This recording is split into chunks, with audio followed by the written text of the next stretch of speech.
ఒక బైబిల్ పండితుడు ఈ విధంగా అన్నాడండి. సాక్షాత్తు దేవుడే కలగజేసుకొని పాపము విషయమై మానవుణ్ణి హెచ్చరించడానికి గల కారణం ఏంటంటే పాపముకు జీతం మరణం. అంతే కదండి.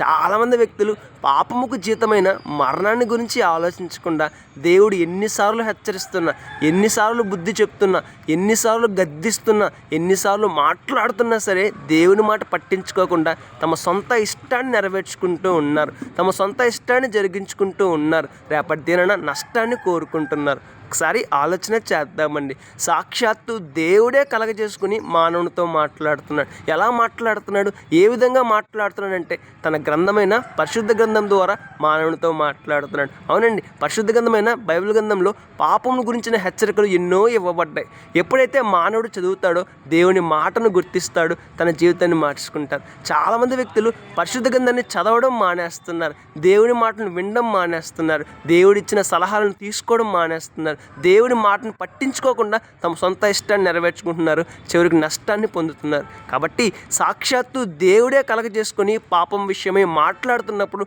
దేవుని మాట వినాలి, దేవుని మాటల ప్రకారం జీవించాలి, పాపముకు దూరంగా బ్రతకాలి, పాపమును అసహించుకోవాలి. ఎప్పుడైతే పాపమును అసహించుకుంటామో పాపముకు జీతమైన మరణం నుండి తప్పించబడతామండి. ఇంతకీ పాపముకు జీతం ఏంటి? మరణం. ఏంటా మరణం? అదేనండి, నరకము అనే మరణం. రెండవ మరణమైన నరకము. ఈ లోకంలో మరణం సంభవిస్తుంది, రేపటి దినాన మరణం సమీపించాక ఇంకో మరణం కూడా ఉంది. ఏంటా మరణం? నరకము అనే మరణం. అదే రెండవ మరణం. కాబట్టి సాక్షాత్తు దేవుడే కలగజేసుకుని మాట్లాడుతున్నప్పుడు మన భక్తి జీవితాన్ని కాపాడుకుందాం, మన సాక్షి జీవితాన్ని కాపాడుకుందాం, పాపను అసహించుకుందాం, రేపటి శ్రేష్టమైన ఆశీర్వాదాన్ని పొందుకుందాం. May God bless you.